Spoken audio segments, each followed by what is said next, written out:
మీకు వర్క్ లేకుండా చేస్తామని అంటున్నారు. కాబట్టి ఎవరు కూడా మంచైనా చెడైనా చెప్పడానికి ముందుకు రావట్లేదు. ఇక్కడ యూనియన్ ఎందుకు రావట్లేదు అని అనడానికి మెయిన్ యూనియన్ కూడా తప్పు ఉంది. అంటే జెన్యున్గా చెప్తున్నాను నేను. ఆ అమ్మాయికి బాంబేలో డాన్స్ మాస్టర్ కార్డు ఇచ్చేసిన తర్వాత ఆ అమ్మాయి మళ్ళీ అక్కడ డబ్బులు కట్టలేక ఆ అమ్మాయి కార్డు తీసేశారు. ఆ అమ్మాయి కార్డు ఇప్పించింది కూడా జానీ మాస్టరే. ఇక్కడ ఇవ్వకపోతే మన తెలుగులో ఇవ్వకపోతే ఆ అమ్మాయికి బాంబే కార్డు ఇప్పించింది కూడా జానీ మాస్టరే. అక్కడ ఆ అమ్మాయి డబ్బులు కట్టుకోలేక ఆ అమ్మాయిని కార్డు తీసేస్తే దాన్ని మళ్ళీ తెలుగులోకి ఆ అమ్మాయి నన్ను తెలుగులో నాకు కార్డు కావాలి అని చెప్పి కొంచెం గ్యాప్ తర్వాత తను డబ్బులు సెట్ చేసుకొని అడిగింది. యూనియన్ అన్నాక అసోసియేషన్ అన్నాక కొన్ని రూల్స్ ఉంటాయి. ఆ రూల్స్ని ఫాలో అవ్వాలి. ఆ రూల్స్ ప్రకారం ఆ అమ్మాయికి ఇవ్వాలి కార్డు. నేనే దానికి సాక్ష్యం సెక్రటరీకి నేనే చెప్పా. ప్రెసిడెంట్ గారు ఇవ్వమన్నా మీరు ఎందుకు ఇవ్వట్లేదు కార్డు? సెక్రటరీని అడిగా నేను. లేదు నాకు కొంచెం ప్రెజర్ ఉంది. ఆ అబ్బాయికి కూడా ఆ సెక్రటరీ అనే అతనికి, దేవరశ్రీను అతని పేరు, అతనికి ఒక మెసేజ్ వచ్చిందంట. ఏమని, ఈ అమ్మాయికి కార్డు ఇస్తే నేను చంపేస్తామని ఒక థ్రెటింగ్ మెసేజ్ వచ్చిందంట. అందులో ఆ అబ్బాయి భయపడి ఆ అమ్మాయి కార్డు ఇవ్వలేదు. ఇంకొకటి మాస్టర్ సైడ్ నుంచి, కొంతమంది మాస్టర్ సైడ్ నుంచి ప్రెజర్ ఉంది, సో నేను ఆ అమ్మాయికి కార్డు ఇవ్వను అని చెప్పారు.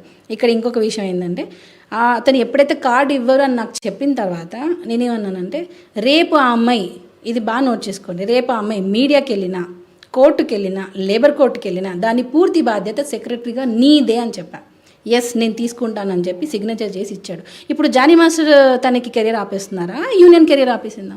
అంటే ఆ కంప్లైంట్లో కూడా జానీ మాస్టర్ ఇవ్వకుండా, యూనియన్ కార్డు ఇవ్వకుండా నా దగ్గర డబ్బులు తీసుకొని మరి నన్ను వేధింపులకు గురి చేశారు. ఆ తర్వాత ఒక బొకేస్లో లెటర్స్ పంపించడం, అంటే భయప్రాంతులకు గురి చేసే లెటర్స్ పంపించి నువ్వు ఈ కార్డ్ చేయొద్దు, కంగ్రాచులేషన్, నువ్వు ఈ సాంగ్ చేయొద్దు అని చెప్పి పంపించారని చెప్పి అమ్మాయి చెప్తుంది. ప్రూఫ్ ఏంటి? పంపించారు, ఎవరో పంపించుంటారు. జానీ మాస్టర్ అన్ని ఫిక్స్ అయిపోతారు. బాంబేలో కార్డు ఇప్పించారు, దానికి ముందు కూడా తెలుగులో కార్డు ఎందుకు ఇవ్వరు? అక్కడ ఇవ్వకపోతేనే జానీ మాస్టర్ బాంబేలో ఫైట్ చేసి అక్కడ ఇచ్చారు. మరి ఈయన ఎందుకు కార్డు ఇవ్వద్దంటారు? సరే, తెలుగులో వచ్చిన తర్వాత కూడా ప్రెసిడెంట్గా ఆయనే కదా ఉన్నారు ఈ బాడీలో, మరి ఆయన ఇవ్వమని చెప్తే సెక్రటరీ ఇవ్వలేదు. దానికి యాజ్ ఎ ఉమెన్గా వాయిస్ రైజ్ చేసింది నేనే. లేడీస్కి టాలెంట్ ఉన్నప్పుడు ఎంకరేజ్ చేయండి అని చెప్పి యూనియన్లో ఫైట్ చేసింది నేను. మరి మేమిద్దరం కార్డు, ఆమెకి ఈరోజు కార్డు వచ్చిందంటే మా ఇద్దరి వల్లనే వచ్చింది. ఇది యూనియన్లో మీరు ఎవరినైనా అడగండి. సో దీనికి యూనియన్ కొంచెం సపోర్ట్ చేయలేదు. అది కేవలం ఆ అమ్మాయి పర్సనల్ గ్రడ్జ్ వల్ల జానీ మాస్టర్ ఇదంతా చేయిస్తున్నారు, ఎవరో లెటర్ పెట్టారు, ఎవరో బెదిరించారు అని. ఏంటి సాక్ష్యం ఏంటి? సరే నిన్ను బెదిరించారు, అప్పుడంటే 16 ఏళ్ల వయసు, నువ్వు చెప్పలేకపోయావు. ఇప్పుడు 21 ఇయర్స్ కదా, మరి ఇప్పుడు ఎందుకు చెప్పలేదు? ఎవరైతే నిన్ను డైరెక్ట్గా వచ్చి బెదిరించారన్నావో, ఎవరైతే నీకు ఇంటి దగ్గర లెటర్ పెట్టారని అన్నావో, మరి ఆ రోజు నువ్వు వచ్చి ఎందుకు కంప్లైంట్ ఇవ్వలేదు? మీకు ఈ ప్రస్తావన గురించి ముందే తెలుసా? అంటే ఇద్దరు మ్యూచువల్ కన్సర్న్ ఉండేనా, లేకపోతే మీ వరకు వచ్చిందంటే? పూర్తిగా కూడా ఒకవైపు వినిపిస్తున్నాయి అంటే ఇంటర్నల్ సోర్సెస్ ద్వారా ఈ విషయం ఆల్రెడీ మీకు తెలుసు, మీకు అంటే మీకు తెలిసినప్పటికీ కూడా మీరు ఆమెను వార్న్ చేశారు, ఇటువంటివి చెయ్యొద్దు, మాస్టర్తో నేను డబుల్ స్టాండర్డ్ గేమ్స్ ఆడొద్దు అని మీరు వార్న్ చేశారు. ఆ తర్వాత తను చెప్పింది, అంటే కొన్ని ఇంటర్వ్యూస్లో కానీ కొంతమంది చెప్పే ప్రకారం కూడా మిమ్మల్ని బెదిరించింది, నేను మీ భర్తని పెళ్లి చేసుకుంటాను, అతనితో పిల్లలను కంటాను అంటూ తను మీ ముందు వార్నింగ్స్ ఇచ్చింది, శబదాలు చేసిందని చెప్పి తెలుస్తుంది. తను 100% మాస్టర్ని ఇష్టపడింది. తనకి వాళ్ళ మమ్మీ పెట్టే టార్చర్ వల్ల, ఏదైతే వాళ్ళ మమ్మీకి ఈ అమ్మాయికి ఏంటంటే అల్టిమేట్ గోల్ ఒక హీరోయిన్ అవ్వాలి, టాప్ పొజిషన్లో ఉండాలి. ఇది ప్రతి ఇండస్ట్రీకి వచ్చే ప్రతి అమ్మాయి కోరిక ఇదే ఉంటుంది. ఈవెన్ నేను కూడా అలానే వచ్చా. కానీ ఇక్కడ డిఫరెన్స్ ఏంటంటే, ఈ క్యారెక్టర్స్ కోసం హీరోయిన్ అవ్వాలి అనే ఒక దానికోసం కొంతమంది వాళ్ళ క్యారెక్టర్ని వదులుకుంటారు.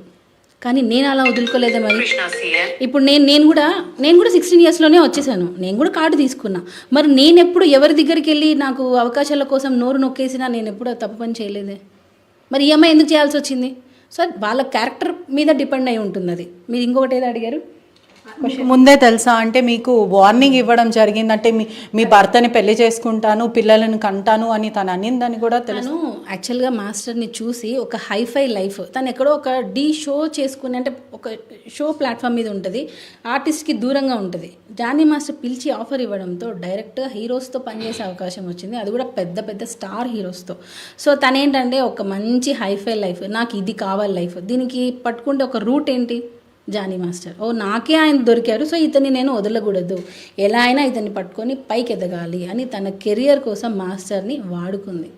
లిటరల్గా చెప్పాలంటే ఇది ఒక ప్లానింగ్ ప్రకారమే జరుగుతుంది. ఎందుకనంటే ఎప్పుడో నువ్వు నిజంగా మాస్టర్ అంతా నిన్ను టార్చర్ చేస్తుంటే, ఇప్పటికీ స్టిల్ అది డౌట్, ఎప్పుడో జరుగుతున్నప్పుడు. ఈవెన్ తను మా ఇంటికి చాలాసార్లు వచ్చింది, మరి నాతో అయినా తను ఎందుకు ఓపెన్ అవ్వలేదు? మీ మదర్, వాళ్ళ మదర్ వచ్చారు, ఆ అమ్మాయి వచ్చారు, మరి మీ హస్బెండ్ ఇలా ఒక హింట్ చాలు. ఈ రోజుల్లో ఒక హింట్ చాలు, నాకు ఇలా చేస్తున్నాడు అని అంటే ఒక హింట్ చాలు. అలాంటిది ఎన్నో ఏళ్ళ నుంచి సెక్షువల్ హెరాస్మెంట్ అని అంటుంది. ఇది మొత్తం కావాలని పెద్ద ప్లాన్తోనే చేయిస్తున్నారు, అది అందరికీ తెలుసు. అంటే మీకు ఈ విషయం ముందే తెలుసా? వాళ్ళిద్దరి మధ్యలో ఇటువంటివి ఏదైనా ఎఫ్ఐఆర్ కానీ లేకపోతే వాళ్ళిద్దరి మధ్యలో ఇటువంటి సన్నిహితం ఉంది అని మీకు తెలుసా? మీతో అనిందా ఎప్పుడైనా? మీ వారిని పెళ్లి చేసుకుంటాను, దాని తర్వాత పిల్లల్ని కంటానని మీతో ఎప్పుడైనా అనిందా? వాళ్ళ మదర్ ఆల్రెడీ దీని గురించి మాట్లాడారు, ఆడియోస్ ఉన్నాయి మా దగ్గర. నేను అవన్నీ ఎక్కడ సబ్మిట్ చేయాలో అక్కడ సబ్మిట్ చేస్తా. 100% ఫర్ షూర్ ఇవన్నీ నేను కోర్టులో సబ్మిట్ చేస్తాను. ఇప్పుడు ఏదైతే వాళ్ళు ప్రూఫ్స్ ఉన్నాయి మా దగ్గర కొన్ని ఉన్నాయి అని అంటున్నారో, సో ఇటువైపు కూడా ఉంటాయి కదా. మేము అవి ఎప్పుడు ఎవరికి ఇప్పుడు చూపించాం. ఎందుకనంటే ఇప్పుడు నేను ఏది చూపించినా దాన్ని బట్టి వాళ్ళు ఎలా జాగ్రత్త తీసుకుంటారో నాకు తెలియదు. సో నేను ఏది ఉన్నా నేను కోర్టులో ప్రజెంట్ చేస్తాను, కోర్టులో చూపిస్తాను. మీరు ఎప్పుడైనా తన మీద దాడికి ప్రయత్నించాడంటే అనేక సార్లు మీరు తనని కొట్టారు అంటూ తను రిపోర్ట్లో కూడా తన కంప్లైంట్ కాపీలో పేర్కొంది. ఆయిషా నన్ను చాలాసార్లు కొట్టింది, నన్ను వేధింపులకు గురి చేసింది, భార్యాభర్తలు ఇద్దరు కలిసి నన్ను మత మార్పిడి చేసుకోమని కూడా ఇబ్బంది పెట్టారు, ఇదంతా కూడా అని తను క్లియర్గా, అంటే ఇది ఒక వైపు అంతా ఇది ఒక రిలీజియస్ ఫ్యాక్టర్ లాగా వెళ్ళిపోతుంది, అంటే లవ్ జిహాద్ కింద వెళ్ళిపోతుంది.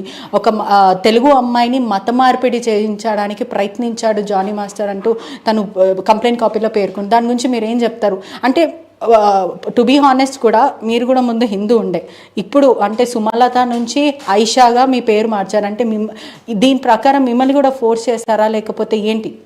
ఇక్కడ అసలు లవ్ జిహాద్ అనేది ఎందుకు వచ్చింది? చాలా దానిలో చూసాను నేను, లవ్ జిహాద్ అనేసారు. ఇప్పుడు నా పేరు సుమలత, నా యూనియన్ మెంబర్షిప్ కానీ, నా ఆధార్ కార్డు, నా పాస్పోర్ట్, ఎవ్రీథింగ్, ఓటర్ ఐడి అన్నీ కూడా నా సుమలత అని ఉంటాయి. ఒకటి అడుగుతాను, ఇప్పుడు హిందూస్లో కూడా పెళ్ళి చేసుకున్నంత ముందు ఉన్న పేరు పెళ్ళి చేసుకున్నాక మార్చుకుంటారు కొంతమంది, మీకు ఐడియా ఉందా? పెళ్ళి చేసుకున్న తర్వాత హిందూసే మార్చుకుంటారు పేరు. మరి ఎందుకు మార్చుకుంటారు? వాళ్ళ జాతకాలు కలవలేదు, వాళ్ళకే అంత మూఢనమ్మకాలు ఉన్నప్పుడు. మరి ఇప్పుడు ఇంటర్ కాస్ట్ మ్యారేజ్ అంటే ఒక హిందూ ఒక ముస్లిం లవ్ చేసి పెళ్లి చేసుకుంటున్నప్పుడు వీళ్ళ ఇష్ట ప్రకారంగా మా అమ్మ వాళ్ళు నన్ను సుమలత అని పిలుస్తారు, మా అత్తయ్య వాళ్ళు ఆయిషా అని పిలుస్తారు. దీనికి ఎందుకు లవ్ జిహాద్, మత మార్పిడి అని ఎందుకు చెప్తున్నారు? ఇప్పుడు ఆ అమ్మాయి కూడా కన్వర్ట్ చేసి, సరే మళ్ళీ అదే క్వశ్చన్, ఇప్పుడు 16 years అప్పుడు నీకు అప్పుడు అన్యాయం జరిగిందని అన్నారు, సరే మతం మార్చుతున్నారు అన్నప్పుడు నువ్వు ఆ రోజే ఎందుకు చెప్పలేదు? డ్రామా ఎందుకు భయపడ్డావు? భయపడలేదు. ఇక్కడ నీ కెరియర్ కోసం నువ్వు నటించావు. దేనికి నటించావు? మాస్టర్ ముస్లిం కాబట్టి తనకు నచ్చిన విధంగా నేను ఉంటే నా కెరియర్ ఉంటుంది అని నువ్వు థింక్ చేసుకొని నువ్వుగా వచ్చావు.